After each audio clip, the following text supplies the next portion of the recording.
CA inter audit का chapter number 2 का one shot revision करेंगे। साथ ही साथ में मैं आपको बताते हुए चलूँगा कौन से टॉपिक पे क्वेश्चंस कैसे-कैसे पूछा हुआ है, ठीक है? बट आगे बढ़ने से पहले मेक श्योर आप वीडियो को लाइक कर रहे हो, ठीक है सर? चलो भाई, स्टार्ट करते हैं chapter number 2 audit planning strategy and program. पहले मैं ये बता दूँ 8 से 12 नंबर की वेटेज है। आपको इसको थोड़ा-सा कॉन्सेप्चुअली समझना ज़रूरी है सो दैट आप आइडेंटिफाई कर सको, लिंक कर सको विद द चैप्टर नंबर 11। हमने चैप्टर नंबर 11 के क्विक रिवीजन वीडियोस डाल रखे हैं एसक्यूसी 1 के ऐसे 210 के। अगर आपने वो नहीं देखे तो आप वो पहले देख लेना। रीजन बीइंग ये थोड़ी सी चीजें यहाँ पे लिंक होगी, कनेक्ट होगी, ठीक है sir? Chapter number 2 audit planning, audit strategy and audit program. हमारा यहाँ पे है ना चैप्टर दो पार्ट में। Part number 1 that is SA 300 planning and audit of financial statement and part number 2 audit program।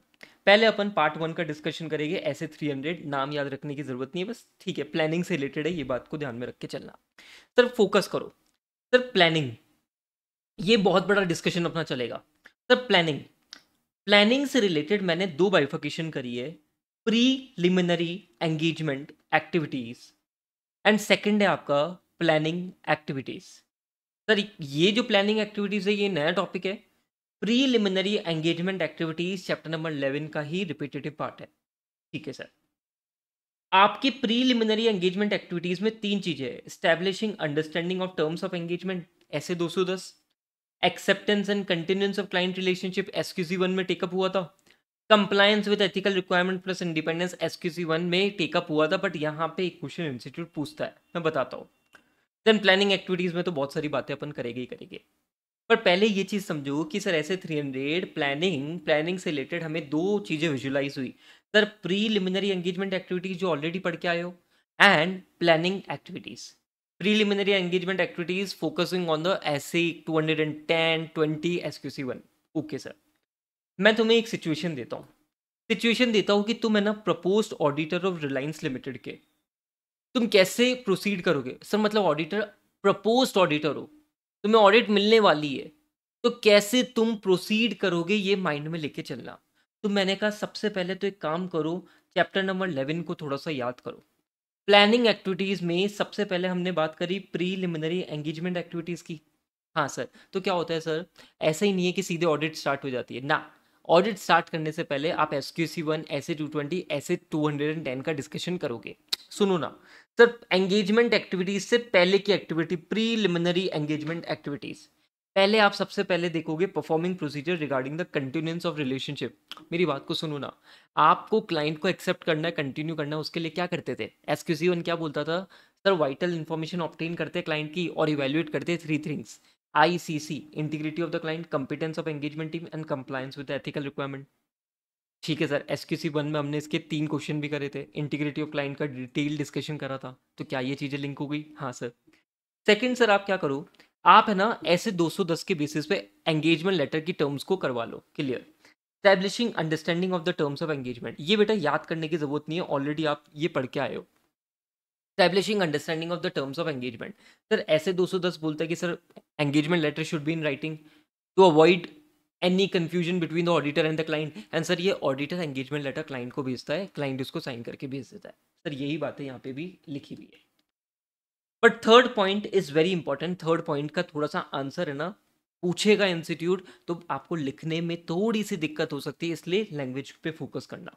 The third point is relating to evaluating compliance with ethical requirement including independence. मेरी बात सुनो ना, 5 ethical principles है। Can not place का IPO आया, confidentiality, P से professional behaviour, I से integrity, professional competence है, due care, objectivity and independence. तो हमने क्या देखा था सर, इंडिपेंडेंस का डिस्कशन डाल देना, 5 प्रिंसिपल्स ऑफ एथिक्स का नाम दे देना, प्रोफेशनल स्केप्टिसिज्म का एक लाइन चिपका देना, ठीक है सर? फिर क्या करना तुम, फिर आना माहौल बनाना, एक बढ़िया सा आंसर मैं तुम्हें समझाता हूँ। सर अभी तक हमने बस चैप्टर नंबर 11 का ही जो डिस्कशन था उसको लिंक करा है। अब मैं तुम्हें एक पॉइंट बताता हूँ जिस पे इंस्टीट्यूट क्वेश्चन पूछता है स्पेसिफिकली। सर एंगेजमेंट पार्टनर होता है ना, सर उसको कंक्लूजन पे आना होता है कि क्या हमारी टीम कंप्लाई कर रही है with the independence requirement that apply to the audit engagement. You obviously need to comply with the independence requirement to do audit. Yes sir. Sir engagement partner को इस कंक्लूजन पे आना पड़ता है, तो सर उसके लिए एंगेजमेंट पार्टनर क्या करता है? सर वो क्या करेगा, सर वो रेलिवेंट इन्फॉर्मेशन ऑब्टेन करेगा अबाउट द क्लाइंट ताकि आइडेंटिफाई कर सके, इवैल्यूएट कर सके कि सर कोई ऐसे सर्कमस्टेंसेस या रिलेशनशिप है क्या जो थ्रेट टू इंडिपेंडेंस क्रिएट कर सकते हैं। सर मैंने क्या बोला? द क्लाइंट्स की इंफॉर्मेशन ऑब्टेन करेगा और इवैल्यूएट करेगा एनी सर्कमस्टेंसेस एंड रिलेशनशिप जिसके कारण सर इंडिपेंडेंस पे थ्रेट आ सकता है। हाँ सर। फिर आपको याद है सर एसक्यूसी 1 में सर पॉलिसीज एंड प्रोसीजर्स बनाई हुई होती है इंडिपेंडेंस से रिलेटेड। तो सर ऑडिटर क्या देखने की कोशिश करेगा कि सर कोई ब्रीचेस है क्या, सर कोई ब्रीचेस है क्या on firms independence policies and procedure जिसके कारण सर थ्रेट टू इंडिपेंडेंस हो रहा है। ठीक है सर। और सर फाइनली ऑडिटर क्या करेगा? एप्रोप्रिएट एक्शंस लेगा, सर थ्रेट को एलिमिनेट करेगा या रिड्यूस करेगा to an acceptable low level, और अगर सर कुछ भी पॉसिबल नहीं है तो सर वो एंगेजमेंट से विड्रॉ करने की सोचेगा। ठीक है, this question is asking 4 marks question. आपको ये बहुत इंपॉर्टेंट क्वेश्चन मैं बोल रहा हूँ। सर क्या है एक बार रिवाइज करा दूँ ना। मैंने कहा देखो प्रीलिमिनरी एंगेजमेंट एक्टिविटीज पूरा रिवाइज कर लो। सर कुछ नहीं है, चैप्टर नंबर 11 का ही छोटा सा समरी दे रखी है। चैप्टर नंबर 11 में सर हमने बातें करी थी sir acceptance agreement of terms of engagement, तो ऐसे 210 की बातें वहाँ पे लिख देना। तो फिर हमने बातें करी थी यहाँ पे performing procedure regarding compliance of regarding continuance of relationship. तो सर हम फर्म की वाइटल इन्फॉर्मेशन ऑब्टेन करते हैं to evaluate 3 things: ICC, integrity of the client, competence of your engagement team and compliance with ethical requirement. ये लिख देना। तो तीसरा पॉइंट इज वेरी इंपॉर्टेंट, इसका आंसर की फ्रेमिंग थोड़ी सी ध्यान रखना। Sir evaluating compliance with the ethical requirement including independence. तो पहले तो बेसिक बात है, इंडिपेंडेंस की definition, 5 ethical principles, professional scepticism, इनके बारे में लिख देना। बट फिर आता है अपना मेन आंसर जिसके आपको 3 नंबर मिलेंगे। सर एंगेजमेंट पार्टनर को क्या कंक्लूजन पे आना पड़ता है कि sir firms are complying with the independence requirement. उसके लिए वो क्या करता है? Sir he obtain relevant information from client to identify and evaluate circumstances and relationship that can create threat to independence. Sir SQC 1 ने फर्म्स की policies and procedures बनाई थी, तो सर उनमें आइडेंटिफाइड ब्रीचेस को इवैल्यूएट करना to identify whether they create threat to independence, and finally sir take appropriate actions to eliminate threat और to reduce to an acceptable level, और sir possible नहीं है तो विड्रॉ करो एंगेजमेंट से। बात खत्म सर। सर जो भी आपने करा है उसकी सर एक डॉक्यूमेंटेशन करके रख लेना। ठीक है सर। ये है आपका मेन जो हमारा ऐसे 300 में प्लानिंग था ना, उसका प्रीलिमिनरी एंगेजमेंट एक्टिविटीज हमने टेकअप करा है। ठीक है sir, this was your revision of chapter number 11 only. Okay sir. Sir now I am going for most important part, that is B part, planning activities. सुनो ना, मेरी बात को सुनो, बिल्कुल फोकस करके सुनना। सर बी पार्ट में क्या होता है, थोड़ा सा दिमाग लगाना। Sir B part planning activities में फर्स्ट हम टेकअप करते हैं establishing overall audit strategy. Sir इसका डिस्कशन अपना बहुत लंबा जाएगा। ठीक है। देन ए पार्ट हो जाता है, then we go for B part, development of audit plan. Sir मैंने क्या बोला सर? सर एक बार आप ओवरऑल ऑडिट स्ट्रेटेजी को एस्टेब्लिश करते हो, सर ये क्या होती है समझेंगे, and then you go for the development of audit plan. हमारा डिस्कशन सर पहले इस पे चलेगा, और मान के चलो सर बहुत बड़ा डिस्कशन इस पे चलेगा। ठीक है सर, स्टार्ट करते हैं। सुनना बिल्कुल ध्यान से, चीज़ों को समझना, याद करते हुए चलना। Sir establishing overall audit strategy. Sir ये प्लानिंग एक्टिविटीज़ में सबसे पहले हम स्ट्रैटेजी को एस्टैब्लिश करते हैं। ये स्ट्रैटेजी किस पे फोकस करता है? 3 things. It sets the STD of audit. मैं समझाता हूँ, मतलब scope, timing and direction of audit, plus साथ के साथ में सर रिसोर्सेज का मैं तड़का भी लगा दूंगा। सर रिसोर्सेज कौन? सर सीए फर्म के जो आर्टिकल्स मैनेजर्स होते हैं सर, वो रिसोर्सेज होती है। ठीक है सर। तो sir establishing overall audit strategy basically it sets the scope, timing and direction of audit. पर मैंने आपको बोला था ना सर, स्ट्रैटेजी बनने के बाद में you go for development of audit plan. हाँ सर, तो देखो ना इसका नेक्स्ट पॉइंट क्या लिखा है, that guides the development of audit plan. क्या आपको लैंग्वेज का मतलब समझ में आया? देखो बेटा, ये लैंग्वेज लिखनी पड़ेगी, है ना, बट ये लैंग्वेज इतना आसान है अगर आपने लॉजिकली समझ लिया तो। सर पहले हम स्ट्रेटेजी स्टैब्लिश करते हैं, उसके बाद में we go for development of audit plan. क्या होता है वो डिस्कस करेंगे। तो establishing overall audit strategy 3 things पे फोकस करता है: STD of audit, scope, timing, direction of audit, plus साथ में मैं ना रिसोर्सेज का तड़का भी लगा दूंगा। Okay sir. सर थोड़ा सा ज्ञान ले लो, फिर अपन डिटेल डिस्कशन इसका करेंगे ही, उसका लोड मत लो। सर ज्ञान ले लो। सर स्कोप ऑफ ऑडिट क्या होता है? सर स्कोप ऑफ ऑडिट अगर मैं बात करूँ ना, तो boundaries of audit. Sir what to be covered in audit. Sir क्या हम हेड ऑफिस की ऑडिट करेंगे या ब्रांच की भी करेंगे, सब्सिडरी भी करेंगे? सर क्या क्लाइंट पे इंडियस लग रहा है या एएस लगेगा? तो सर ये हम स्कोप ऑफ ऑडिट में टेकअप करते हैं। Sir timing of the audit. Sir audit कब करनी है सर? सर क्वार्टरली ऑडिट करनी है या सर ईयर एंड पे ऑडिट करनी है? ठीक है सर, ऑब्वियसली सर ज़्यादा कॉम्प्लिकेटेड क्लाइंट होगा तो सर आप क्वार्टरली ऑडिट करोगे, क्वार्टरली अपना काम करते हुए चलोगे, अदरवाइज ईयर एंडिंग पे कर लोगे, तो डिपेंड करेगा। तो what you do, you sets the scope of audit, timing of the audit and direction of audit. Sir how team members need to be directed, obviously sir ज़्यादा risky area होगा तो sir senior person को लगाओगे, कम risky area होगा तो junior person भी काम कर लेगा। अभी यहाँ पे हो क्या रहा है, मैं आपको बोलूँ ना, स्ट्रैटेजी एक ब्रॉड ओवरव्यू दे रही है ऑडिट का, कि सर क्या क्या स्कोप हमको, क्या क्या ऑडिट में हमको कवर करना है, कब करना है, कौन से एरियाज में किसको अपन को लगाना है। ये बेसिकली एक ब्रॉड ओवरव्यू ऑडिट का सेट कर रही है। और ये सब ब्रॉड ओवरव्यू के बाद में sir you go for development of audit plan, बात करेंगे, डोंट वरी। ठीक है सर, तो मैंने क्या बोला सर, रिवाइज करो ना sir. Establishing overall audit strategy talks about the three thing, it sets the STD of audit, scope, timing, direction of audit, plus resources का तड़का लगा देंगे, और automatically sir it will guides the development of audit plan. Sir scope of audit में मैंने आपको क्या बोला सर, बाउंड्रीज है, what to be covered in audit, timing मतलब सर क्वार्टरली या yearly, and sir direction of audit मतलब कैसे टीम मेंबर्स को डायरेक्ट करते हैं।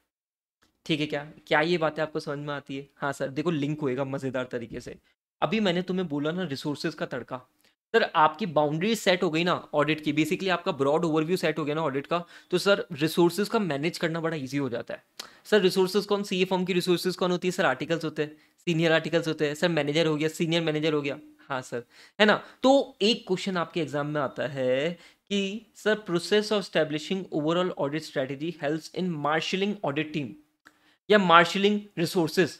सर इसका मतलब क्या है कि स्ट्रैटेजी बनने से सर आप अपनी टीम मेंबर्स को बढ़िया तरीके से मार्शल कर सकते हो, उनको एक तरीके से चैनलाइज कर सकते हो कि सर कौन कैसे काम करेगा। तो इससे रिलेटेड 4 पॉइंट है, आपको ये same question benefit of audit strategy में भी पूछा जा सकता है। ठीक है सर, मैं आपको 4 पॉइंट बताता हूँ ना, बड़े इजी 4 पॉइंट है, but you need to focus on every point, है ना। सर पहला पॉइंट है sir resources to deploy for specific audit areas. मतलब सर, मतलब कौन से एरिया में किनको लगाया जाएगा। Sir obviously sir high risky areas होगा तो सर एक्सपीरियंस टीम मेंबर्स को लगाएंगे, सर लो रिस्की एरिया होगा तो सर जूनियर आर्टिकल भी काम कर लेगा।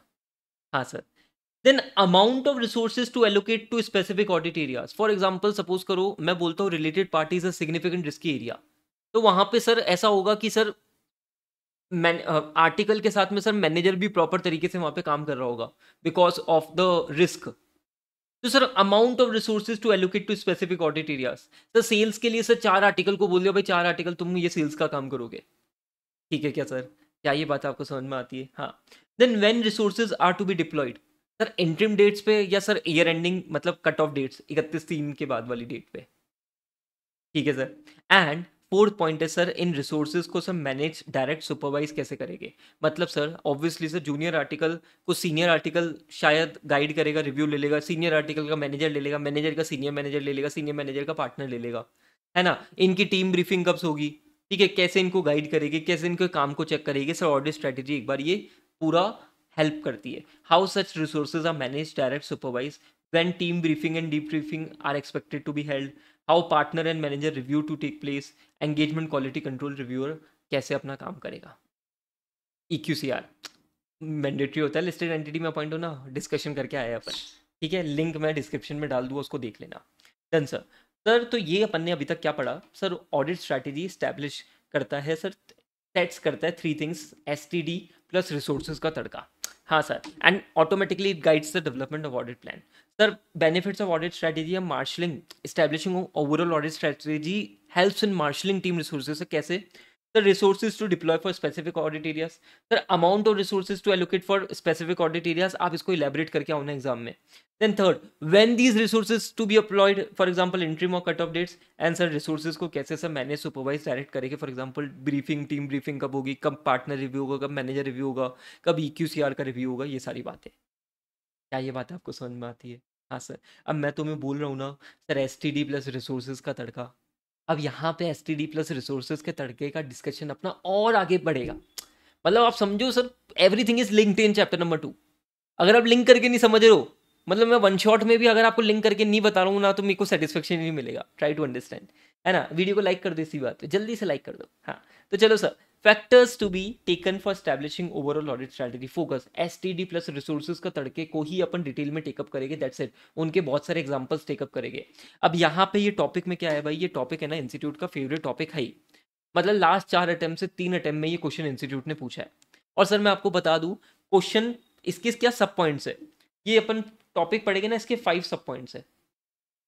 5 सब पॉइंट्स में से इंस्टीट्यूट किसी भी सब पॉइंट पे टारगेट कर लेगा, 4-5 लाइन की केस स्टडी बनाएगा, रिक्वायरमेंट पे आपको मेन फोकस एरिया होएगा, आप समझ जाओगे, इतना कॉम्प्लिकेटेड केस स्टडीज नहीं होती इसकी, और आपको स्पेसिफिकली इंस्टीट्यूट उसके एग्जाम्पल्स पूछ लेगा। 4 नंबर का क्वेश्चन है भाई, 4 एग्जाम्पल याद होने चाहिए, दैट्स इट। सर 4 एग्जाम्पल लिखे कि नंबर मिल जाएगा, बिल्कुल 100% नंबर मिलेंगे। ठीक है सर, क्या ये बात आपको समझ में आती है? हाँ सर। तो पहले मैंने आपको बता दिया टॉपिक की क्या इंपॉर्टेंस है। एस्टैब्लिशिंग ओवरऑल ऑडिट स्ट्रैटेजी के लिए फैक्टर्स टू बी टेकन सब पॉइंट्स है। सर मैंने क्या बोला था, scope, timing, direction plus resources का तड़का। हेडिंग पढ़ो, हेडिंग पढ़ो, हेडिंग पढ़ो।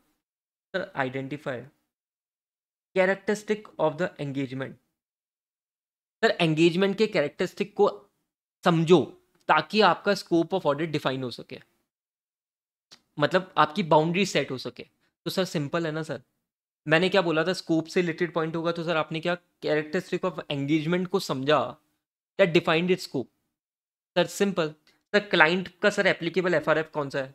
अच्छा ये एग्जांपल्स मैंने एक्स्ट्रा दे रखे हैं, ठीक है। क्लाइंट का एप्लीकेबल एफआरएफ कौन सा है सर, एएस है या इंडिया से? Sir industry specific reporting requirement है क्या क्लाइंट पे कोई?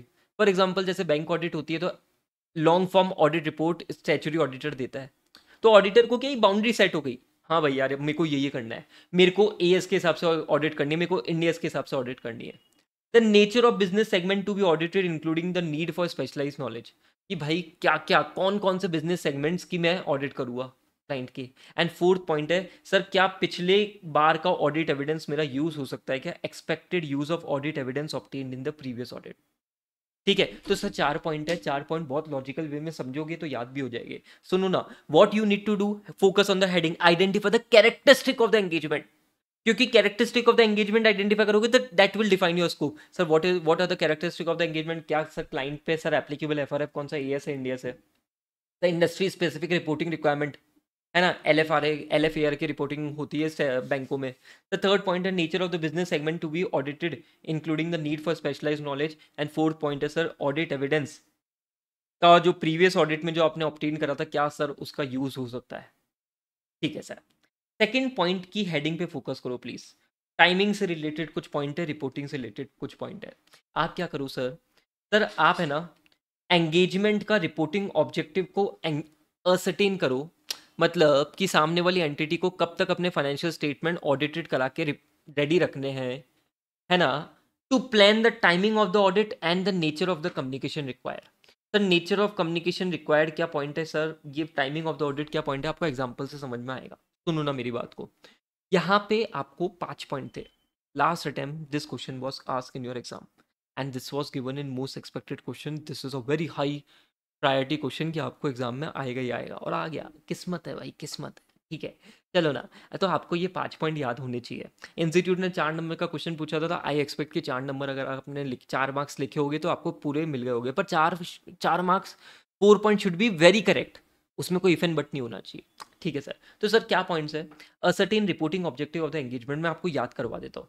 सर टाइमिंग से रिलेटेड पहला पॉइंट है, तो सर आप क्या करो सर, एंटिटी की टाइम टेबल फॉर रिपोर्टिंग को समझ लो। सर एंटिटी को कब तक अपने ऑडिटेड फाइनेंशियल स्टेटमेंट सबमिट करने हैं किसी भी अथॉरिटी को, फॉर एग्जांपल। ठीक है sir, entities time table for meeting for reporting. फिर मैंने क्या कहा, एक काम करो मीटिंग ऑर्गेनाइज करो। सर मीटिंग खेलेंगे सर अब अपना, sir organize meeting. Sir organize meeting sir क्यों, to discuss the nature, timing and extent of audit work with the management. अरे मीटिंग किसके साथ में ऑर्गेनाइज करोगे सर, मैनेजमेंट के साथ में। सर ऑडिट वर्क का nature, timing and extent discuss कर लो। फिर मैंने कहा सर मीटिंग ऑर्गेनाइज करिए तो डिस्कस भी करो, डिस्कस भी करो sir, discuss with management, discuss with management, 2 point इससे रिलेटेड निकल गए। सर डिस्कस विद मैनेजमेंट के सर क्या, what is the expected type and timing of the report. Timing of the report क्या होगी ऑडिटर की, टाइप क्या रिपोर्ट होगी, including to be issued including the auditor report. And sir auditor और management के बीच में सर कैसा कम्युनिकेशन रहेगा, sir regarding the expected communication on the status of audit work through out the engagement. अब मैं आपको एक चीज बोलूँ सर, 4 पॉइंट पे तो पहले फोकस करो sir. Entities time table for reporting, पहला पॉइंट तो सर टाइमिंग से रिलेटेड टाइम टेबल आ गया। फिर मैंने कहा मीटिंग खेलते हैं, organise meeting to discuss the nature, timing and extent of audit work with the management. फिर मैंने कहा डिस्कशन से रिलेटेड 2 पॉइंट लिख देना, discuss with management regarding what expected type and timing of the report to be issued including the auditor report and the nature of communication of audit work with the management. ठीक है, status of the audit work basically. And sir मैंने कहा क्या होता है sir, ऐसी बड़ी बड़ी मीटिंग में सर वो नन्हे मुन्ने आर्टिकल को नहीं बुलाया जाता सर। तो सर नन्हे मुन्ने आर्टिकल को भी सर कम्युनिकेट करो सर। तो नन्हे मुन्ने आर्टिकल को भी कम्युनिकेट करो about the nature and timing of the team meeting, timing of review of the work perform, मतलब तुम्हारा काम को कैसे सुपरवाइज करा जाएगा, डायरेक्ट करा जाएगा सर, उनको भी प्रॉपर तरीके से गाइड करो सर। उनको मीटिंग में नहीं बिठाया जाता ना सर, इसलिए सर। ठीक है, क्या ये 5 पॉइंट आपको याद हो जाएगा अब? हाँ सर, एग्जाम में बेटा ये क्वेश्चन आया था specifically, you need to write the specific points, otherwise आप कुछ भी लिख के आओगे नंबर नहीं मिलेगा। समझो, चीज को समझो। ठीक है सर, 2 पॉइंट हमारे हुए। तीसरा पॉइंट था सर डायरेक्शन से related. This question was ask in I think May 2024 को this question was ask, considered factors in professional judgement are significant in directing team efforts. मेरी बात को सुनो ना सर। तो जहाँ पे सर थोड़ा सा रिस्क होगा सर, वहाँ पे आप टीम के एफर्ट्स को ज़्यादा डायरेक्ट करोगे कि भाई ज़्यादा से ज़्यादा यहाँ पे काम करो, है ना सर? बात समझे क्या? तो सर आप एंगल भी उसी हिसाब से देखना, आपके पॉइंट्स निकल के आ जाएंगे।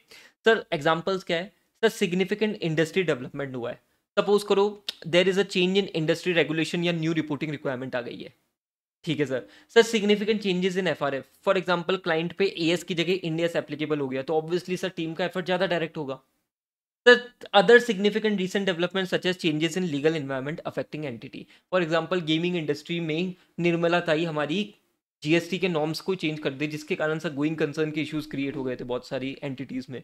तो सर ये आपका कुछ फैक्टर हो गया। तो सर 3 पॉइंट तो बहुत सिंपल है सर। क्या? Try to understand the point. आपको थोड़ी सी जहाँ पे रिस्क लगेगी सर, वहीं पे तो आपके टीम के एफर्ट को ज़्यादा डायरेक्ट करोगे। तो sir significant changes FRF, significant industry development such as changes in industry regulation, new reporting requirement, other significant recent development such as changes in legal environment affecting the entity. And sir fourth point है आपका sir कि आप internal control पे rely कर सकते हो क्या, या आपको मतलब सब्सटेंटिव प्रोसीजर पे ज़्यादा जाना पड़ेगा। वॉल्यूम ऑफ ट्रांजेक्शन्स विच में determine whether efficient for the auditor to rely on internal control. क्या ये बातें आपको समझ में आती है? सर 4 पॉइंट थे, बहुत इंपॉर्टेंट थे। This was asked in your May 2024 question. मैं आपको बताते हुए चल रहा हूँ कि कैसे क्वेश्चन पूछा था। आप इसको रीड करना ना, मेरी बात सुनो ना। देखो ये रहा, ये मई 2024 में भी आया था, मैंने शायद मेंशन करना रह गया होगा। तो this was asked in your exam, है ना? एमटीपी जनवरी 2025 में आया है। देखो ये स्कोप, डिफाइंड स्कोप का क्वेश्चन आरटीपी मई 2023 में आया हुआ है। ठीक है, फिर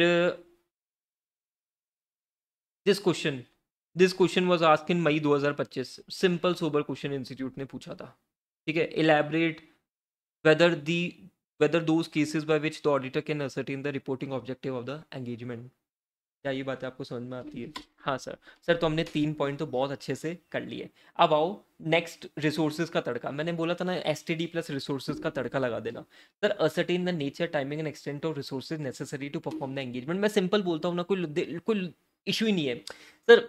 ज़्यादा रिस्की एरिया होगा सर, सीनियर पर्सन को लगाओ। हाँ सर। सर ज़्यादा रिस्की एरिया होगा तो सर टाइमिंग ज़्यादा दो। बिल्कुल सर, सिंपल। तो आपको क्या करना है सर, आपको एंगेजमेंट टीम को सेलेक्ट करना है, गाइड करना है, और उसके बेसिस पे बेसिकली क्या, ज़्यादा रिस्की एरिया होगा, ज़्यादा रिस्की एरिया होगा तो टीम मेंबर्स ज़्यादा लगाओ, सीनियर मेंबर्स ज़्यादा लगाओ, रिव्यू ज़्यादा करो, एंड वाइस वर्सा। खत्म सर, बात खत्म। और एक ये फोर्थ पॉइंट भी ध्यान रखना, आपने वो प्रीलिमिनरी एंगेजमेंट एक्टिविटीज़ पढ़ी थी ना सर, उसके रिजल्ट को भी कंसीडर करते हैं sir.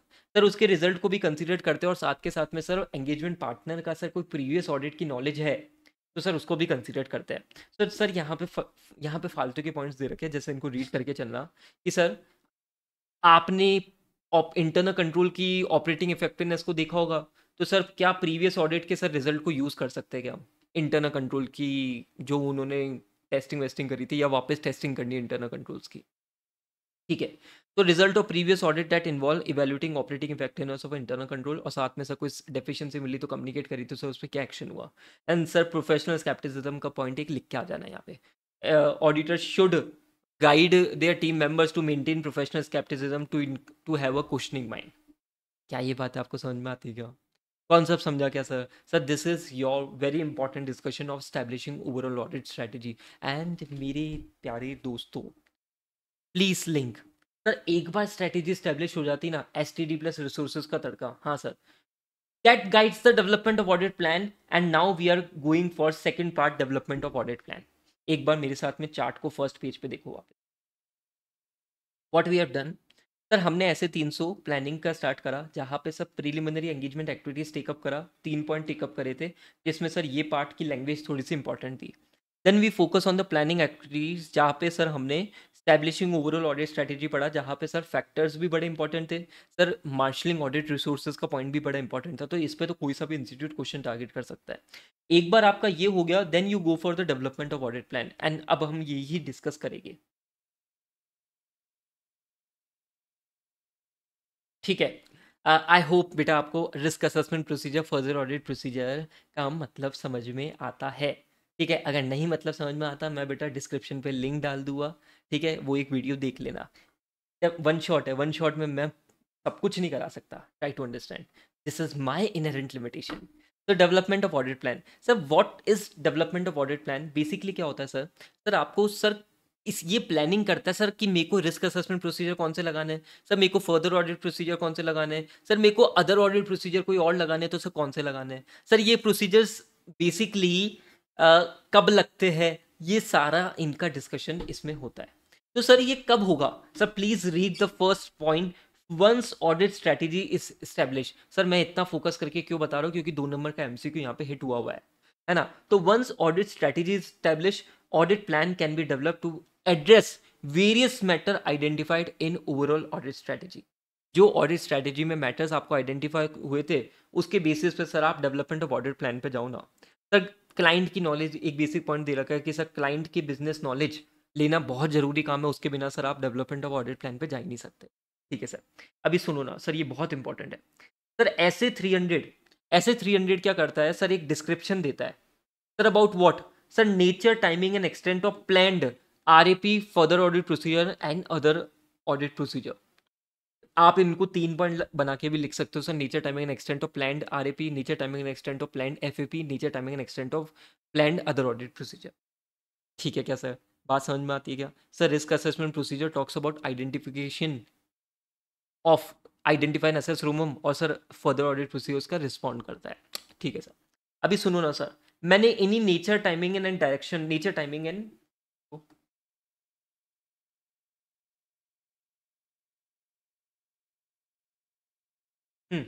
Nature, timing and extent को यहाँ पे थोड़ा सा एक्सप्लेन करा।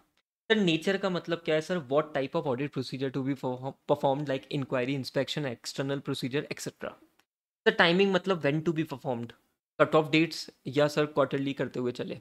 और सर एक्सटेंट मतलब how much work should be done, मतलब सैम्पलिंग कितने लेनी है ना सर? सर तो ऑडिट प्लान क्या? Sir audit plan gives a description of planned nature, timing and extent of RAP, FAP and other audit procedure. Then explain nature, timing and extent. Nature मतलब what type of audit procedure to be perform, timing मतलब sir कब, and extent मतलब sir किस हद तक, sample size. ठीक है sir. अच्छा आपको एक चीज़ बता दूं सर, एक चीज़ बता दूं सर, ओवरऑल ऑडिट स्ट्रैटेजी तो क्या एक ब्रॉड ओवरव्यू देता था। सर ऑडिट प्लान तो सर काफ़ी डिटेल में है, because it talks about planned RAP, planned FAP. समझे क्या सर? हाँ, अभी एक बात सुनना, एक बात बहुत इंपॉर्टेंट है, ये दो, ये पॉइंट को समझते हुए चलना। सर क्या होता है सर, आपका जो रिस्क असेसमेंट प्रोसीजर होता है ना सर, उसकी प्लानिंग तो sir early stage of audit हो जाती है, क्योंकि सर आप अंडरस्टैंडिंग की एंटिटी शुरुआत में लेते हो। It is a continuous process कि हाँ आपकी अंडरस्टैंडिंग बढ़ती जाती है, but sir risk assessment procedure तो अर्ली स्टेज ऑफ ऑडिट पे हो जाता है। But sir when I talk about the further audit procedure, sir it depend on the outcome of the risk assessment procedure. तो है ना, ये ड्यूरिंग द ऑडिट चलता रहता है इसकी planning. Planning is a continuous process, एक चीज को समझना। रिस्क असेसमेंट प्रोसीजर की प्लानिंग सर अर्ली स्टेज पे हो जाती है, but when I talk about the further audit procedure की प्लानिंग, सर ये रिस्क असेसमेंट प्रोसीजर के आउटकम पे डिपेंड करती है, और बहुत लॉजिकल है।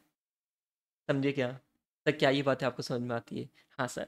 एंड मैं आपको बोलता हूँ सर, ये चैप्टर का जो पार्ट 1 का जो मेजर पोर्शन है ना, ये कंप्लीट अपना हो चुका है, जहाँ पे सर हमने प्रीलिमिनरी एंगेजमेंट एक्टिविटीज़ करी, बनाओ विजुलाइज करो। सेकंड था सर प्लानिंग एक्टिविटीज। सर प्लानिंग एक्टिविटीज़ में 2 बाइफिकेशन। सर 2 बाइफिकेशन कौन सी थी sir? Establishing overall audit strategy, ये हो जाता है तो डेवलपमेंट ऑफ ऑडिट प्लान। हाँ sir, establishing overall audit strategy talks about scope, timing, direction plus resources का तड़का sir. And development of audit plan talks about the plan nature, timing and extent of RAP, plan nature, timing and extent of FAP, plan nature, timing and extent of other audit procedure, then nature, timing and extent को explain कर दो, और RAP और FAP कब करते हो ये बता दो, बात खत्म सर। माहौल, माहौल बना दिया हमने। ठीक है सर, बहुत इंपॉर्टेंट डिस्कशन अपना कंप्लीट हुआ। अगर लग रहा है 2 मिनट का ब्रेक ले लो और फिर आगे बढ़ लेना। ठीक है, 2 मिनट का ब्रेक ले लो, यहाँ तक एक बार इसको कंप्लीट कर लो, फिर उसके बाद में आगे बढ़ लेना, कोई दिक्कत की बात नहीं। अब देखो भाई, मैं आपको एक और क्वेश्चन, अब है ना, मैं क्या कहता हूँ, मेरा जो पार्ट 1 चल रहा है ना, पार्ट 1 का मेन टॉपिक हो गया है, अब मैं कुछ मिसलिनियस टॉपिक्स लूँगा, और मैं आपको बोलता हूँ सर, हर मिसलिनियस टॉपिक पे इंस्टीट्यूट क्वेश्चन पूछ लेता है। ये चैप्टर की खूबसूरती क्या है, इंस्टीट्यूट हर टॉपिक को इंपॉर्टेंस देता है। बोलता है कि भाई 4 नंबर का यहाँ से ही पूछ लो, 4 नंबर का वहाँ से ही पूछ लो, तो तुम्हारा कुछ छूटना ही नहीं चाहिए इसमें। ठीक है, पूरा चैप्टर पढ़ ले, एक टॉपिक छोड़ के चलेगा, इंस्टीट्यूट वहीं से पूछेगा, ले बेटा मजे ले लेता हूँ मैं तेरे, ऐसा मत करना। तो सर एक छोटा सा टॉपिक है sir, sir nature of the planning. Topic को समझना, आपको पॉइंट्स याद हो जाएगा अपने आप, रट्टा मारने के लिए समझना पड़ता है। Sir nature of the planning, topic को समझना सर। सर प्लानिंग है ना sir, it is a continuous process sir, it is a continuous repetitive process sir. Sir ये कोई सेपरेट या डिस्टिंक्ट फेज ऑफ ऑडिट नहीं है sir, sir it is a continuous process. और सर ये start कब से हो जाता है सर, प्रीवियस ऑडिट सर जैसे ही कंप्लीट होती है ना, वहाँ से स्टार्ट हो जाता है, और जब तक आपकी ऑडिट कंप्लीट नहीं होती ना, ये प्लानिंग का प्रोसेस चलता ही रहता है सर। समझे क्या सर? सर आपकी भी सर, आपने सीए इंटर ऑडिट पढ़ा होगा, तो उसकी प्लानिंग करी होगी ना सर, प्लानिंग करी होगी, फिर उसके बाद में वो कंटिन्यूस एग्जाम तक आपकी प्लानिंग चेंज होती रहती है सर। मानते हो ना कि प्लानिंग आप करते ही रहते हो, तो this is a nature of audit sir. Audit is a continuous process और repetitive process, it is not a separate or distinct phase of audit sir. It begins with the completion of previous audit and it continues till the completion of the current audit engagement sir. This line is very important, यहाँ पे आपके 2 point बन गए। अब मैं आपको एक चीज बोलता हूँ ना, सुनो ना मेरी बात को। This question was asked in May 2024 sir. आपको कैसे ध्यान रहता है सर? बेटा ध्यान रहता है, सब ध्यान रहता है मेरे को, है ना। तभी तो मेरे इतने क्वेश्चन हिट हो जाते हैं, क्योंकि मेरे को पता होता है कौन से क्वेश्चन कब आए हुए हैं, है ना। सो सर एक चीज को सुनना सर, आपको क्वेश्चन नेचर ऑफ प्लानिंग पे ही पूछ ले तो भी आपको इतना एक्सप्लेन करके आना है, और आप अगर आपको ये लाइन दे के भी इंस्टीट्यूट एक्सप्लेन करने को बोल दे तो भी आपको एक्सप्लेन पूरा करके आना है। सुनो ना मेरी बात को सर, हमको पता है sir planning is a continuous process, but ये क्या बोलते हैं सर, आप जब फर्दर ऑडिट प्रोसीजर की प्लानिंग कर रहे हो ना, क्योंकि फर्दर ऑडिट प्रोसीजर की प्लानिंग तो sir during the course of audit चलती रहती है, and it is done on the basis of response of risk assessment procedure. हाँ सर, तो ये क्या बोलते हैं sir, sir further audit procedure की सर आप जब प्लानिंग करते हो ना, तो सर कुछ चीज़ें हो जानी चाहिए, और बहुत लॉजिकल है भाई, मेरी बात सुनना sir. Materiality determination sir starting of the audit हो जाता है सर। मेरे को एक्सपर्ट का इन्वॉल्वमेंट करना ही नहीं करना है। फॉर एग्जाम्पल बैंक ऑडिट में मैं एक्स बैंकर को लेके जाऊँगा ही जाऊँगा ऑडिट करते समय, बिकॉज उसको ज़्यादा नॉलेज होगी, एक्सपीरियंस से बोल रहा है, ऐसा ही होता है। ठीक है, तो सर ये बेसिक बेसिक चीज़ें हो जानी चाहिए सर। क्या सर, एक्सपर्ट का इन्वॉल्वमेंट डिसाइड हो जाना चाहिए, डिटर्मिनेशन ऑफ मटेरियलिटी डिटरमाइन हो जानी चाहिए, थर्ड पॉइंट पे फोकस करना, पूरा लिख के आना, तभी नंबर मिलेंगे sir. Obtain general standing of legal and regulatory framework, और सर एंटिटी उससे कैसे कंप्लाई कर रही है। मतलब सर आप समझो सर, आप सर एक्सपर्ट का इन्वॉल्वमेंट डिसाइड कर लो सर, मटेरियलिटी डिटरमाइन कर लो sir, have a general understanding of the legal and regulatory framework, और एंटिटी उससे कैसे कंप्लाई कर रही है sir. Obviously sir, sir RAP तो आपका परफॉर्म हो जाना चाहिए। हाँ सर, तो आरएपी में इन्होंने क्या बोला, आरएपी में बेटा क्या होता है, 4 प्रोसीजर्स होते हैं, analytical procedure, inquiry, inspection, observation, ये मेजर प्रोसीजर्स होते हैं आरएपी में। तो इन्होंने 2 पॉइंट ऐसे फर्जी बनाए ना, क्या बताऊँ तुम्हें, analytical procedure to be performed as RAP, और लिखा फिर sir other RAP. Short form exam में लिख के नहीं आओगे, रिस्क असेसमेंट प्रोसीजर पूरा लिख के आओगे। तो sir obviously sir further audit procedure से पहले सर आरएपी तो हो ही जाने चाहिए, और यही तो लिखा है सर, आरएपी से रिलेटेड इन्होंने 2 पॉइंट बना दिए, फर्जी फर्जी फर्जी फर्जी फर्जी फर्जी। तो सर क्या क्या हो जाने चाहिए सर, सर एक्सपर्ट का involvement, obviously sir bank audit में सर मैं पहले ही डिसाइड कर लूँ ना मेरे को एक्स बैंकर लेके जाना है क्या। सर मटीरियलिटी डिटरमाइन सर, ये बेसिक चीज़ें होती है सर ऑडिट में, सबसे पहले हो जाती है सर। ठीक है, third sir obtain general standing of legal and regulatory framework and ensure that how entity is complying with. Fourth point sir, analytical procedure to be applied as RAP and other RAP, तो ये 2 point तो आपके similar हो ही गए। क्या ये बात आपको समझ में आती है क्या? डन सर, क्लैरिटी है सर, आगे बढ़ूँ क्या मैं? हाँ सर, सुनो ना, अगेन कुछ मिसलीनियस टॉपिक्स की तरफ मैं बढ़ रहा हूँ। मुझे एक चीज़ बताओ सर, क्या प्लानिंग एक बार डिसाइड कर ली सर, ये स्ट्रैटेजी ऑडिट प्लान एक बार बना लिया तो सर क्या रिजिड हो जाएगा? सर बहुत लॉजिकल है सर, चेंजेस चेंज करना पड़ सकता है।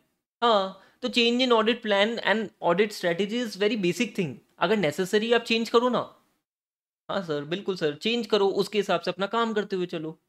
तो सर बात ये है कि सर चेंज क्यों करना पड़ सकता है? सर कोई अनएक्सपेक्टेड इवेंट हो गया, अनएक्सपेक्टेड इवेंट हो गया, या सर कोई कंडीशंस चेंज हो गई, या sir audit evidence obtain from the result of audit procedure, ऐसा ऑडिट एविडेंस आपको मिला है जिसके बेसिस पे आपको लगता है नहीं sir I need to revise my audit strategy and audit planning. For example, आपने सर लेट्स से डेटर वाले एरिया को बहुत ही लो रिस्क एरिया माना था, और वहाँ पे आपने सर इसलिए टाइम भी कम दिया था और रिसोर्सेज भी सर नॉर्मल लगाई थी। पर सर क्या हुआ सर, आपका सर जूनियर आर्टिकल ने सर वहाँ पे माहौल बना दिया सर, वहाँ पे डेटा से रिलेटेड आपको कुछ फ्रॉड मिल गया। तो मतलब you need to change your audit strategy in audit planning now. हाँ सर, क्योंकि चेंज इन कंडीशन हो गई है, अनएक्सपेक्टेड इवेंट हो गया है, ऑडिट एविडेंस आपको ऐसा मिला कि इंडिकेट कर रहा है कि भाई चेंज करो, तो करो ना यार चेंज, किसने रोका? हाँ सर, तो you may need to change audit strategy in audit plan and also change in nature time and extent of further audit procedure based on the revise consideration of RAP। क्या ये बात आपको समझ में आती है? ये बातें बिल्कुल बेसिक है, ध्यान में रख के चलना सर, 3 पॉइंट याद करके चलना। सर कोई अनएक्सपेक्टेड इवेंट हो गया, चेंज इन कंडीशन हो गई, या audit evidence obtain from the applying of the audit procedure के बेसिस पे आपको ऐसा लग सकता है, तो रिवाइज करो, ऑडिट स्ट्रेटेजी रिवाइज करो, ऑडिट प्लानिंग रिवाइज करो, फर्दर ऑडिट प्रोसीजर के नेचर टाइमिंग एंड एक्सटेंट को रिवाइज करो on the basis of the outcome of the RAP। ठीक है sir, done sir. Then my dear people, benefits of the planning, छोटा सा topic है, planning की क्या बेनिफिट्स हो, सिंपल टॉपिक है, सिंपल टॉपिक है, बट इंस्टीट्यूट पूछ लेता है कभी कभी। सर अगर आप प्रॉपर तरीके से प्लान करोगे ना, तो सर आपका है ना अप्रोप्रिएट अटेंशन रहेगा to the importance areas of the audit. अगर प्लानिंग के साथ में नहीं करोगे तो you will be doing haphazard audit, तो वो मत करो सर। सर आप प्लानिंग के साथ में करोगे तो you will B identify and resolve potential problem on a timely basis. For example, आप किसी सीनियर से एडवाइस ले लेते हो CA इंटर की ऑडिट प्रिपरेशन करते समय, तो आपको एक आइडिया लग जाता है ना? तो that helps you to identify and resolve potential problem ना, आपने अपनी प्लानिंग प्रॉपर तरीके से कर रखी है। You are properly organising audit to do in a effective and efficient manner. हाँ सर, तो 3 पॉइंट तो बिल्कुल बेसिक है sir, devote appropriate attention to the important areas of the audit, identify and resolve potential problem on a timely basis, properly organise audit to do in a effective and efficient manner. फिर 2 point बेटा resources के लिख देना। Sir helps in selection of engagement team member with appropriate competence in capabilities. Reason being, suppose करो आपको पता है sir bank audit है, बैंक ऑडिट में सर फॉर एग्जाम्पल किसी ने बैंक ऑडिट कर रखी है आर्टिकल ने, किसी ने नहीं कर रखी, तो सर आप उस आर्टिकल से करवाना प्रेफर करोगे जिसको एक्सपीरियंस है। रीजन बीइंग एफिशिएंसी बढ़ेगी ऑडिट की। हाँ sir, similarly sir team members का sir direction, supervision and review of their work, it will help. And साथ के साथ में सर आपको किसी दूसरे ऑडिटर ऑफ कंपोनेंट या एक्सपर्ट से कोऑर्डिनेशन बिठाना है, तो सर प्लानिंग उसकी करके रखी हुई है, तो it helps, planning helps you for better coordination with the auditor, with the experts, with the auditors of branches, subsidiary etcetera. ठीक है सर, बेनिफिट्स ऑफ प्लानिंग है बेटा, पढ़ोगे याद हो जाएंगे। 4 नंबर का क्वेश्चन आए, एटलीस्ट मैं बोलता हूँ 5 पॉइंट तो आपको याद होने। क्या ये बात आपको समझ में आती है? हाँ सर, डन डन डन। अब इंपॉर्टेंट नोट्स सुनो ना, मेरी बात को सुनो ना। सर क्या होता है, प्लानिंग करते हैं ना, तो एंगेजमेंट पार्टनर प्लानिंग में इन्वॉल्व होता है, और सर की एंगेजमेंट टीम मेंबर इन्वॉल्व होते हैं जनरली। उन नन्हे मुन्ने आर्टिकल्स इन्वॉल्व नहीं होते, उनको समझ में भी नहीं आता ना, ठीक है? तुम भी जाओगे प्रैक्टिकली ऑडिट करोगे, तुमको इतना इन्वॉल्व नहीं करा जाएगा प्लानिंग व्लानिंग में, की एंगेजमेंट टीम मेंबर्स को इन्वॉल्व करा जाएगा। मा मायूस मत होना, ठीक है सर? अच्छा सर, साथ में सर ऑडिटर क्या कर सकता है सर, मैनेजमेंट के साथ में कुछ प्लानिंग के एस्पेक्ट को डिस्कस कर सकता है कि देखो हम है ना सर ये इस टाइम पे काम करेंगे, ऐसा करेंगे, ये करेंगे, फलाना करेंगे। बट एक चीज़ का ध्यान में रखना सर, आप डिस्कस कर रहे हो ना, तो ये मेक श्योर करना कि सर आपकी ऑडिट की इफेक्टिवनेस कॉम्प्रोमाइज़ नहीं हो जाए, इस चीज़ को ध्यान में रख के चलना। सर क्या बिल्कुल दोनों बेसिक पॉइंट है? हाँ सर, बिल्कुल दोनों बेसिक पॉइंट है, ध्यान में रख के चलना बस। ठीक है सर, डन। क्लैरिटी है, बिल्कुल तरीके से क्लैरिटी है। Then relationship between audit strategy and audit planning. देखो, ये टॉपिक का एक्सप्लेनेशन आपको ऑलरेडी पता है सर। कैसे? ऑडिट स्ट्रैटेजी, ऑडिट प्लान के बारे में इतनी सारी बातें कर चुके हो, तुम्हें वही लिखना है बस, और कुछ भी नहीं लिखना है। दैट्स इट, वही कंटेंट तुम्हें लिखना है ना? वो सारी बातें तुम्हें लिखनी है, मतलब अच्छे से बढ़िया तरीके से लिखने हैं तुम्हें। ये 4 पॉइंट दे रखे हैं और 4 में से 4 नंबर मिल जाएंगे अगर तुम ये लिख के आ जाओगे। देखो ना मेरे साथ में एक बार क्विकली इसको देख लो। सर ऑडिट स्ट्रैटेजी क्या, एक ब्रॉड ओवरव्यू कर देता है, ब्रॉड ओवरव्यू सेट कर देता है ऑडिट का। हाँ सर, उसके बेसिस पे you go for development of audit plan. हाँ सर, तो क्या होता है sir, audit strategy sets the broad overall approach to the audit. Sir audit plan क्या करता है सर, जो भी इश्यूज स्ट्रैटेजी में आइडेंटिफाई हुए थे ना, उसको देखता है, उसको एड्रेस करता है। ठीक है sir. Sir audit strategy sets the STD of the audit. Audit plan क्या करता है सर, ये स्ट्रैटेजी कैसे इंप्लीमेंट होगी उसके बारे में बातें करता है, क्योंकि ऑडिट स्ट्रैटेजी के बाद में ही तो आप ऑडिट प्लानिंग पे जाते हो। हाँ sir. Sir audit plan is more detail than overall audit strategy, talks about the nature, timing and extent of plan RAP, FAP, other audit procedure. हाँ sir. Planning for audit procedure takes over course of audit. हमको पता है sir, RAP early stage में हो जाता है, further audit procedure during the audit पूरा चलता रहता है। सर एक चीज़ का ध्यान में रखना sir, overall audit strategy and audit plan sir काफ़ी इंटर रिलेटेड है। तो अगर किसी में चेंज होगा तो दूसरे में चेंज डेफिनेटली हो जाता है। क्या ये बात आपको समझ में आती है सर? तो इस टॉपिक को कैजुअली मत लेना। What I am saying, institute ने अभी रिसेंटली पूछा था एक दो अटेम्प्ट में ये क्वेश्चन, 4 नंबर का। 4 नंबर का क्वेश्चन है, आपको पता है कंटेंट तो वही लिखना है। जैसे इसको प्रॉपर तरीके से रीड अच्छे से करके चलोगे, आप वो कंटेंट लिख पाओगे। समझे क्या सर? क्या ये बात है, आप समझे? देन सर, हाँ सर। अब एक इम्पॉर्टेंट क्वेश्चन, एक इम्पॉर्टेंट क्वेश्चन जो आपको बिल्कुल फोकस करके चलना है सर। अच्छा, इससे पहले मैं ये करवा देता हूँ एक बार, डॉक्यूमेंटेशन ऑफ ऑडिट प्लानिंग करवा देता हूँ। मेरी बात को सुनो ना। This question was asked in recent attempts, documentation of audit planning आज तक कभी नहीं पूछा था, और एक अटेम्प्ट में इंस्टीट्यूट ने डॉक्यूमेंटेशन ऑफ ऑडिट प्लानिंग पूछ लिया। मेरे मोस्ट एक्सपेक्टेड क्वेश्चन में ये भी मेंशन था। ठीक है सर, सुनो ना। सर ऑडिट प्लानिंग का डॉक्यूमेंटेशन कुछ नहीं है सर, स्ट्रैटेजी का डॉक्यूमेंटेशन, सर ऑडिट प्लान का डॉक्यूमेंटेशन, और सर अगर स्ट्रैटेजी और ऑडिट प्लान में कोई सिग्निफिकेंट चेंज हुए तो उसका डॉक्यूमेंटेशन। कंटेंट जो पढ़ के आए वही लिखना है, ठीक है, बट लिखने का तरीका थोड़ा सा समझो। सर क्या, ओवरऑल ऑडिट स्ट्रैटेजी में डॉक्यूमेंटेशन क्या करोगे? सर पहली बार डॉक्यूमेंटेशन होता क्या है सर, रिकॉर्ड करना। हाँ सर। तो सर रिकॉर्ड ऑफ की decision considered, record of key decisions considered necessary to properly plan the audit and to communicate significant matter to the engagement team. That is your audit strategy का documentation। आप क्या करो sir, जो भी आपने key decisions लिए ना, to plan the audit, to communicate significant matters to the engagement team, उसका सर रिकॉर्ड कर लो। ठीक है सर। सर ऑडिट प्लान का, sir it is a record of plan, nature, timing and extent of RAP, FAP and other audit procedure. So it is a record of proper planning of audit procedure that can be reviewed and approved prior to their performance। Simple है यार, audit procedure तुम्हें कौन से कब apply करने हैं उनका proper तरीके से ये रिकॉर्ड है। और सर एनी सिग्निफिकेंट चेंजेस, तो सर आपको रिकॉर्ड इस तरीके से करना है कि sir why changes were made, sir ये चेंजेस करने की क्यों ज़रूरत हो गई थी, due to the obviously sir unexpected event, change in condition.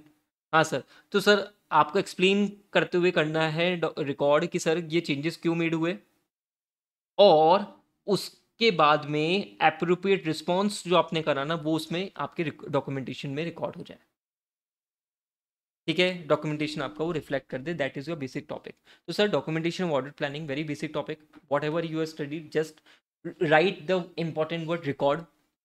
Sir audit strategy focusing on the record of key decisions considered necessary to properly plan the audit to communicate significant matter to the engagement team. So audit plan record a planned nature, timing and extent of RAP, FAP and other audit procedure, and also the proper planning of audit procedure that need to be applied, है ना? And any significant changes made, तो sir क्यों ये changes made करे थे, और फिर sir जो एक्शन लिया उससे क्या हुआ वो बता दो। डन सर, क्या आपको क्लैरिटी है पूरी? डन डनाडन, यहाँ तक आपकी बातें क्लियर है क्या? आगे बढ़ूँ मैं? हाँ सर। अभी एक टॉपिक है, एक मिसलेनियस टॉपिक है that can be ask in your exam. मेरी बात को सुनो ना सर। जो रिसोर्सेज होती है सर उनको सुपरवाइज करा जाता है, उनको डायरेक्ट करा जाता है, उनके काम को रिव्यू करा जाता है। हाँ सर। इंस्टीट्यूट आपसे क्वेश्चन पूछ सकता है सर कौन से फैक्टर्स कंसिडर करते समय उनको सुपरवाइज, डायरेक्ट या रिव्यू करा जाता है, मतलब कितना डायरेक्शन देंगे, सुपरविजन करेगी, कितने उनके काम को रिव्यू करेगी लिए, उसके लिए सर कुछ फैक्टर्स को कंसिडर करते हैं। सर क्या ये एक्सप्लेनेशन है, एग्जाम्पल मैंने साथ में इसलिए लिया है ताकि आप टॉपिक को समझ पाओ। Sir size and complexity of the entity, sir entity का साइज अगर, क्लाइंट का साइज अगर बड़ा होगा, कॉम्प्लेक्स एंटिटी होगी, तो सर ऑब्वियसली सर उनका सर रिव्यू सुपरविजन डायरेक्शन ज़्यादा होगा। Sir areas of the audit, assess risk of material mistreatment, दोनों पॉइंट एक साथ ही है। सर अगर रिस्की एरिया होगा या sir risk of material mistreatment ज़्यादा होगा, तो sir obviously sir obviously what you will be doing, sir आप क्या करोगे सर, वहाँ पे अपने टीम का डायरेक्शन सुपरविजन ज़्यादा करोगे। हाँ सर, तो 3 पॉइंट तो बहुत सिंपल है, size and complexity of the entity, areas of the audit, assess room. हाँ सर, और एक पॉइंट है आपका capability and competence of team member performing the audit work. Sir इसका मतलब क्या, सर टीम का पर्सन अगर ज़्यादा कॉम्पिटेंट होगा तो सर रिव्यू ज़्यादा करोगे क्या, ना ना ना ना सर, रिव्यू उसमें कम करोगे। और सर अगर लेस कॉम्पिटेंट पर्सन होगा तो उसका सर रिव्यू ज़्यादा करोगे, डायरेक्शन ज़्यादा दोगे। तो सर वेरी इजी, सिंपल है। इसका निमोनिक मैंने बना रखा है, साइको इंसान कोको कोला पी के रिस्की एरिया में चला गया। साइको इंसान कोको कोला पी के रिस्की एरिया में चला गया, ये आपका छोटा सा निमोनिक है जो आप ध्यान में रख के चल सकते हो। ठीक है, क्या क्या ये बात आपको समझ में आती है? हाँ सर। भाई साहब अपना पार्ट 1 पूरा बढ़िया तरीके से कंप्लीट हो चुका है। What I want, take 5 minutes break, 5 minutes break, या आपको 15 मिनट 20 मिनट का भी ब्रेक लेना है, आप एक बार पूरा चैप्टर अभी तक का कर लो, then go for the next part, audit program. है ना, ऑडिट प्रोग्राम का डिस्कशन हार्डली 15 से 20 मिनट का होगा मेरे हिसाब से। ठीक है, वो मैं आपको करा दूंगा इसी वीडियो में, बट आप एक बार यहाँ तक समअप कर दो। ठीक है, साथ के साथ में समअप कर दो, खत्म करो इसको। ठीक है, फिर ऑडिट प्रोग्राम का पार्ट देख लेना, जब तक मैं भी एक बार थोड़ा सा पानी वानी पी लेता हूँ। ठीक है, चलो। ऑल राइट पीपल, डिस्कशन को आगे बढ़ाते हैं। अब इस चैप्टर का पार्ट 2 अपन डिस्कस कर लेते हैं, ऑडिट प्रोग्राम। मेरी बात को ध्यान से सुनना, पहले मैं 2 से 3 मिनट आपको लूँगा, पूरा कॉन्सेप्ट समझाने की कोशिश करूँगा और क्या क्वेश्चंस पूछे जाते हैं। सर ऑडिट प्रोग्राम क्या होता है? सर ऑडिट प्रोग्राम क्या होता है, सर आप ऑडिट कर रहे होते हैं ना, उससे पहले एक ऑडिट प्रोग्राम बना दिया जाता है। और ऑडिट प्रोग्राम में sir clear set of instructions given होते हैं।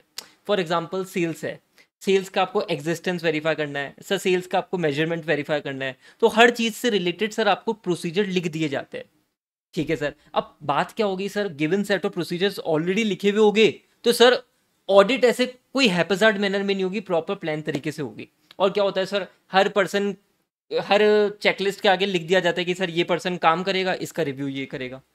ठीक है सर, अब एक बेसिक चीज़ समझो सर, सर ये गिवन सेट ऑफ प्रोसीजर्स है जो लिख दिए जाते हैं, पर क्या एक चीज़ बताओ सर, क्या ऑडिट प्रोग्राम HDFC बैंक और एयरटेल का सेम हो सकता है? Sir answer is no. Sir क्या सर ऑडिट प्रोग्राम एक बार बना दिया तो सर क्या रिजिड हो जाए? नहीं सर, आप ऑडिट प्रोग्राम में चेंजेस कर सकते हो सर, उसका अलाउड है सर। कैसे करते हैं मैं बताऊंगा। तो आपको यहाँ पे रिजिडनेस से बचना होता है, same audit program for different entities आपको यूज नहीं करना होता है। ठीक है सर। अच्छा सर, ऑडिट प्रोग्राम, सर पिछले साल का audit program same audit program use कर ले क्या? सर पीरियोडिक रिव्यू इसका भी होना चाहिए, अपडेटेड ऑडिट प्रोग्राम आपका यूज होना चाहिए। ऑब्सोलेट होगा तो सर लीगल केसेस आप पे इशू हो सकते हैं due to the quality issues. ठीक है सर, मैं आपके साथ में बहुत सारी बातें करूंगा।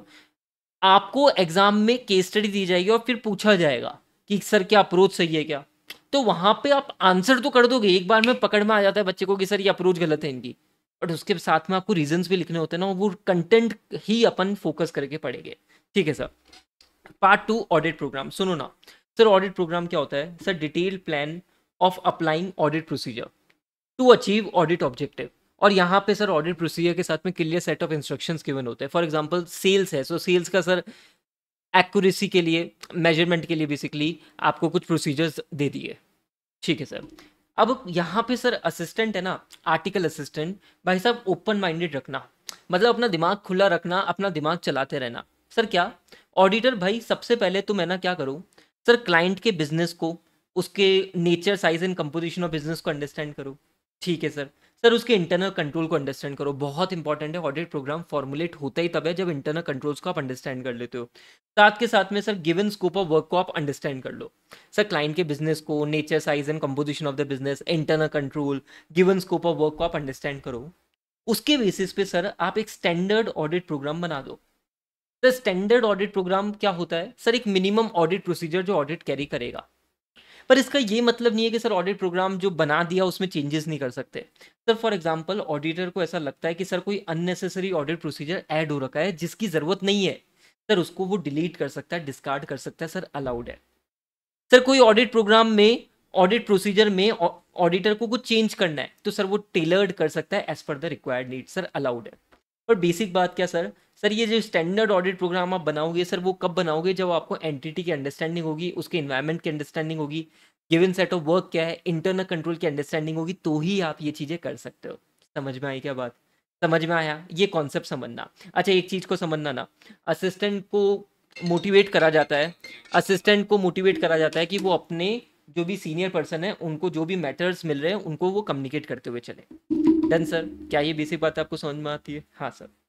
अभी सुनो ना, मैंने आपको बोला था सर एयरटेल और एचडीएफसी बैंक का ऑडिट प्रोग्राम सेम हो सकता है क्या? Answer is no. आपको पता है सर, बट आपको रीजंस भी तो लिख के आने पड़ेंगे। और रीजंस क्या है सर? सब बिजनेस है ना sir, nature size and composition में वेरी करता है। Sir internal control, effectiveness and operation of internal control पे भी डिपेंड करता है कि सर सेम यूज कर सकते हैं क्या? सबका इंटरनल कंट्रोल अलग हो सकता है। हाँ sir. Sir work may be suitable for one business, may not be suitable for other. And sir exact nature service to be rendered by auditor, ये कुछ फैक्टर्स होते हैं जिसके बेसिस पर ऑडिटर डिसाइड करता है कि sir audit program same use कर ले क्या। एंड जनरली सर अगर बिजनेस का नेचर अलग होगा, साइज अलग होगा, कंपोजिशन अलग होगी, इंटरनल कंट्रोल की इफेक्टिवनेस अलग होगी, असाइनमेंट अलग होगा, तो सर आप ऑडिट प्रोग्राम चेंज कर लो। क्या ये बात आपको समझ में आती है क्या? सो कंक्लूजन सबको पता है भाई, वो कंक्लूजन सब लिख देगा, उसका नंबर मिल जाएगा, बाकी का पार्ट तो आपको यही लिखना पड़ेगा। हाँ सर, ये क्वेश्चन आपके मई 2024 में इंस्टीट्यूट ने पूछा था, with one more addition of this part, construction of audit program भी इसमें इंस्टीट्यूट ने साथ में पूछ लिया था। ठीक है डन सर। तो सर अभी तक हमने क्या पढ़ा sir? Audit program sir different entities के लिए डिफरेंट ऑडिट प्रोग्राम होता है। ऑडिटर कुछ फैक्टर्स कंसीडर करता है, फॉर एग्जांपल बिजनेस में vary in size, nature and composition, work which is not suitable, work जो सुटेबल है एक एंटिटी के लिए may not be suitable for other, efficiency and operation of internal control, and fourth point है sir exact nature of services to be rendered by the auditor. Done sir. अभी एक चीज समझो ना सर, सर ऐसा मत करना कि सर ऑडिट प्रोग्राम एक बार बना दिया तो उसको सर रिव्यू नहीं कर रहे हो। Sir there should be periodic review of audit programme.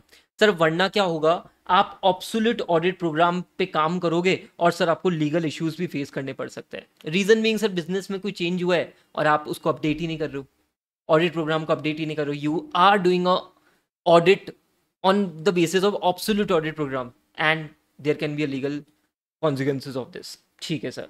अच्छा एक चीज का समझना, ऑडिट प्रोग्राम की यूटिलिटी कैसे बढ़ेगी? If you are continuously reviewing audit program, internal control and client operation.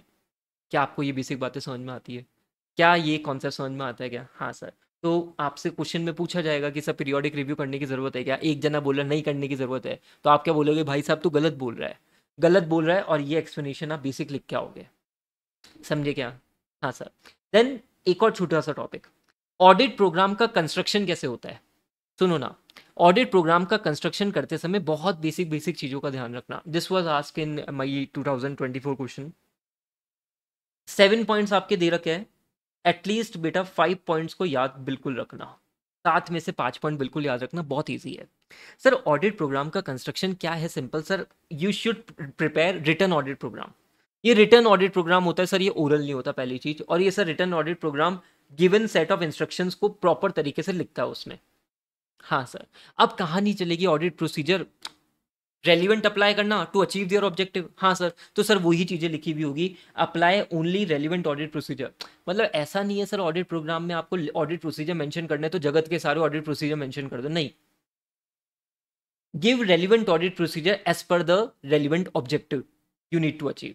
For example property plant and equipment की ओनरशिप वेरीफाई करनी है, तो आप उसके वैल्यूएशन से रिलेटेड प्रोसीजर वहां पे लिखोगे, दैट इज इररेलेवेंट ना। Your objective is to verify ownership of the property plant and equipment ना, तो मेंशन वही करो। समझे क्या? हाँ सर। फिर आप रेलिवेंट ऑडिट प्रोसीजर अप्लाई कर रहे हो to achieve your audit objective, तो डिटरमाइन एविडेंस रीजनेबली अवेलेबल। जो बेस्ट एविडेंस आपके पास में रीजनेबली अवेलेबल होगा उसको डिटरमाइन करो। साथ के साथ में sir what you will do, you will identify best evidence to achieve necessary objective. ठीक है sir. And fourth point is relating to your audit objective. देखो 3 पॉइंट कितने बढ़िया तरीके से लिंक हुए। The fourth point is relating to your include objective, कि हर एरिया से रिलेटेड अपना ऑब्जेक्टिव वहां पे क्लियरली लिखो, और साथ में इंस्ट्रक्शंस केयरफुली लिखो, ताकि भाई असिस्टेंट को समझ में आए कि what we are trying to achieve by applying that particular audit procedure. Okay sir. Then भाई अपने स्कोप एंड अपने लिमिटेशन में रहो एंगेजमेंट के, और एरर हो सकता है, एरर की पॉसिबिलिटी को कंसीडर करते हुए चला करो। साथ के साथ में सर कोई अगर ऑडिट प्रोसीजर कोऑर्डिनेट हो रहे, for example purchase and creditor, sales and debtor, तो उनको एक साथ में कर दो, उनको थोड़ा सा कोऑर्डिनेट कर दो। क्या ये बेसिक बातें समझ में आती है क्या? हाँ सर। तो sir construction of audit program से रिलेटेड क्या पॉइंट्स थे? मैंने कहा देखो पहले तो क्या होता है, ऑडिट प्रोग्राम रिटर्न में होना चाहिए। Okay sir, audit program return में होना चाहिए जहाँ पे आप clearly set of audit procedures लिख रहे हो। फिर आप अप्लाई करो relevant audit procedure. Okay sir. फिर try to identify audit evidence that can reasonably be obtained and the best evidence obtained. Okay sir, then audit evidence clearly mention करो and साथ के साथ में इंस्ट्रक्शंस भी क्लियरली मेंशन करो। Okay sir, considered all possibilities of error, फिर अपने scope and limitation of engagement के काम बेसिस पे काम करो, कोऑर्डिनेट वाला पॉइंट चिपका देना। ठीक है सर, डन सर। अच्छा, अब एक छोटा सा एक्स्ट्रा ज्ञान ले लो भाई। ये एक्स्ट्रा ज्ञान पे भी इंस्टीट्यूट ने आरटीपी में एक बार क्वेश्चन दे रखा था। क्या होता है सर, ऑडिट प्रोग्राम का इन्होंने एक टेम्पलेट दिया कि सर किसी का भी ऑडिट प्रोग्राम, जैसे फॉर एग्जांपल आपको एग्जाम में क्वेश्चन आ जाए कि परचेज का ऑडिट प्रोग्राम बताओ, टेम्पलेट बताओ, तो सर आप कैसे बताओगे? आप उस एंटिटी का नाम लिख देना, फाइनेंशियल ईयर मेंशन कर देना, prepared by, approved by, checked by. Okay sir. अब प्रोसीजर्स आप मेंशन कर देना। सर यही प्रोसीजर्स करने के? नहीं सर, आप कोई से भी procedure, relevant audit procedure mention कर दो। एग्जाम में सेल्स का भी तो पूछ सकता है, आपके एग्जाम में डेटर का भी तो पूछ सकते हैं। ठीक है sir. Procedure, by whom, extent of checking, ये सारी चीज़ें आप मेंशन करके आना और कुछ एग्जाम्पल लिख के आ जाना ऑडिट प्रोसीजर्स के। समझे क्या सर? हाँ सर। देखो मैं आपको क्वेश्चन दिखाऊं, this was ask in your RTP May 2024 question. ठीक है, आपको बोला था draft audit program for purchases, that same question can be ask for sales also ना। तो ये तो आप रट्टाफिकेशन करके जाओगे तो काम नहीं चलेगा। ठीक है, but you should know the basic format. ये क्वेश्चन एक बार करके चल जाना। ठीक है सर, डन डन डन। अब आगे आओ, अब बात करते हैं सर ऑडिट प्रोग्राम के सर एडवांटेजेस क्या है। मेरी बात को ध्यान से सुनो ना, 7-8 पॉइंट दे रखे हैं, जस्ट 5-6 पॉइंट अच्छे से करके जाना। एक सिंपल सी बात बोलता हूँ, बहुत सिंपल है।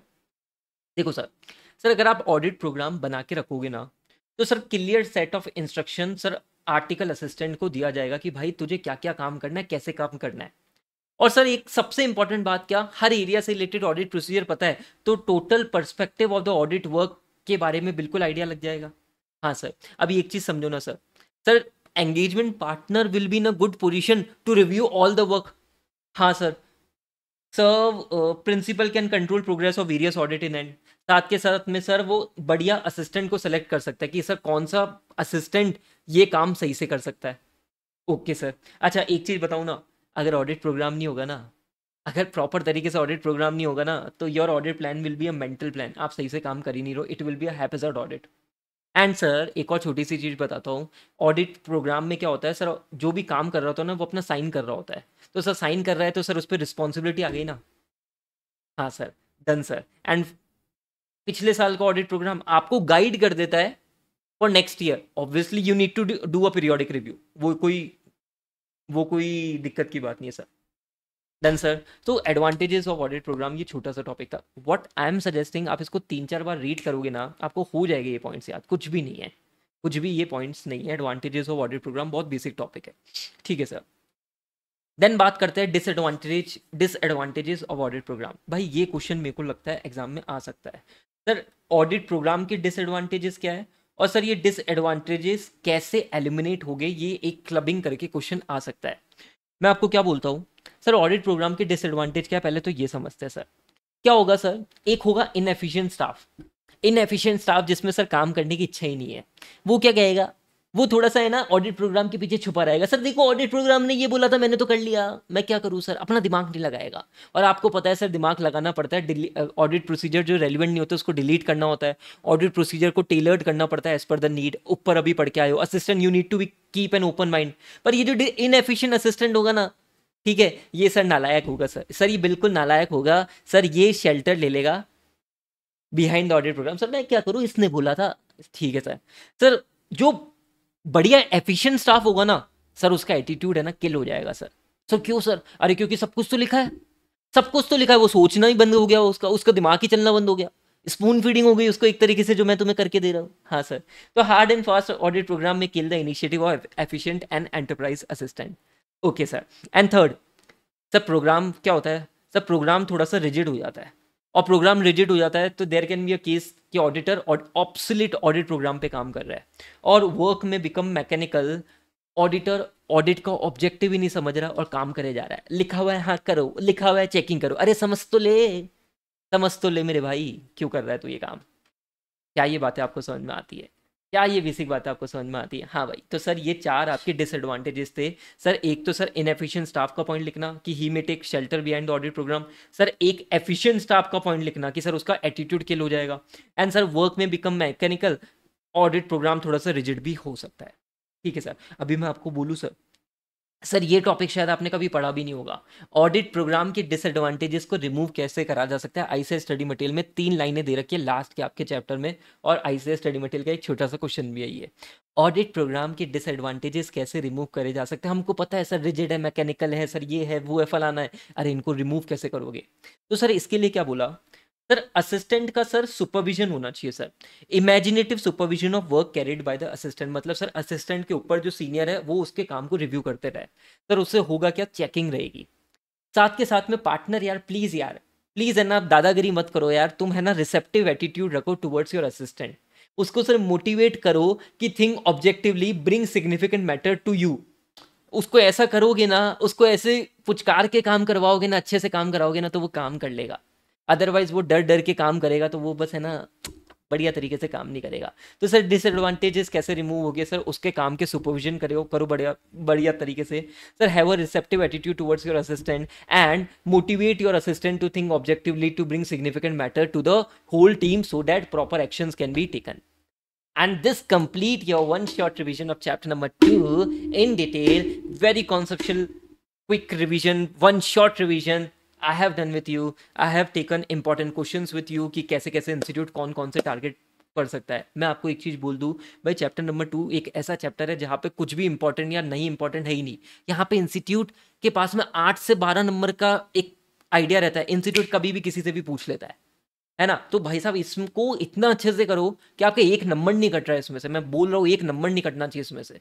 और अगर तुम्हारा कट रहा है ना तो तुम सच्ची में गड़बड़ कर रहे हो, मामला गड़बड़ कर रहे हो। ये चैप्टर है बहुत स्कोरिंग है, बट इस चैप्टर में ना एक एक चीज पे फोकस करके चलो। रीजन बीइंग, आप ऊपर ऊपर से कोई टॉपिक पढ़ रहे हो, इंस्टीट्यूट ने उस पेपर टॉपिक को टारगेट करा, आप एक्सप्लेन नहीं करो, 4 में से 1 नंबर ही मिल रहा है, वहाँ कहानी वहाँ गड़बड़ हो जाती है। I hope you are getting my point. Do share with your friends if you like the content, और वीडियो को जल्दी से लाइक कर दो। कमेंट में मेरे को बिल्कुल बताना नेक्स्ट चैप्टर का वन शॉट कौन सा चाहिए आपको। Thank you.